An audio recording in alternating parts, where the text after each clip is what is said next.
In global football, stadiums aren't just buildings. They are leverage. They are power. They are permanence. But before the concrete, before the crowds, before the billion-dollar valuation, there was resistance, lawsuits, environmental disputes, political friction, and a 99-year gamble that could have collapsed at any moment. This is the inside story of how Inter Miami fought to build Miami Freedom Park.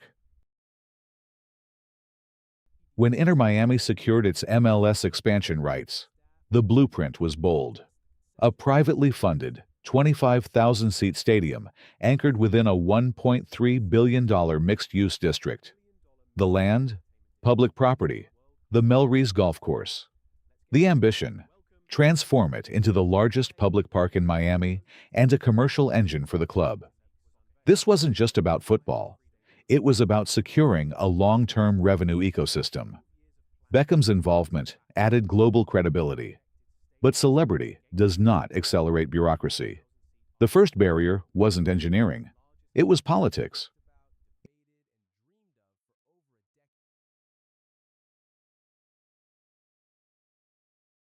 In 2018, Miami voters approved a referendum allowing city officials to negotiate a 99-year lease. It passed, but approval did not equal execution. Behind closed doors, negotiations stalled. Opponents questioned transparency. Advocacy groups scrutinized lease valuation.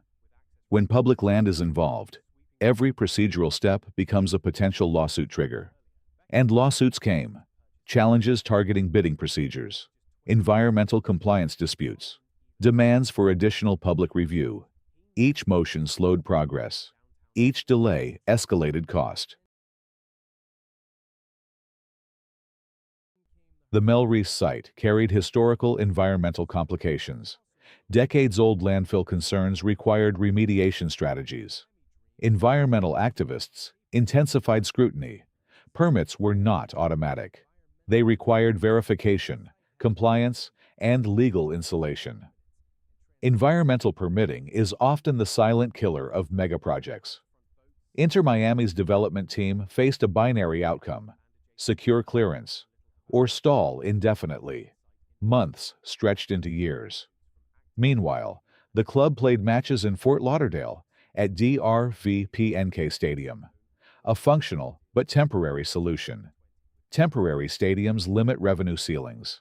Temporary stadiums weaken brand permanence. Time was becoming a strategic liability. Finally, after layered approvals and negotiated revisions, construction commenced.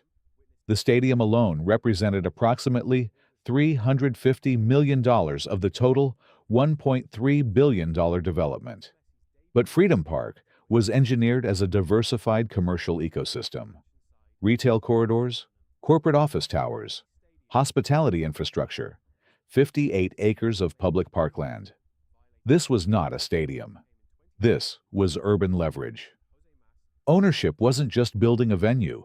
They were locking in multi-channel revenue for decades. Yet delays had already shifted opening timelines. Financial pressure intensified. Execution now had to be flawless. Then came the catalyst. Lionel Messi signed. Overnight, Inter Miami transformed from expansion project to global property. Ticket demand surged. Broadcast reach expanded. Commercial partnerships accelerated. And Miami Freedom Park transitioned from long-term asset to immediate necessity. Failure would no longer be local embarrassment. It would be international scrutiny. The stakes multiplied. Scheduled to open in 2026, Miami Freedom Park will mark the end of Inter Miami's transitional era. The 99-year lease will anchor the club physically and financially.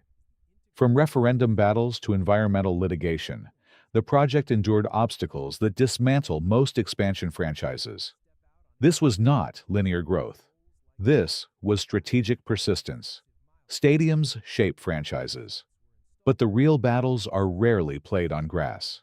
They unfold in council chambers, in courtrooms, in environmental review boards. Inter Miami's story isn't just about football. It's about navigating power structures to secure permanence. Because in modern sport, ownership of land is ownership of destiny.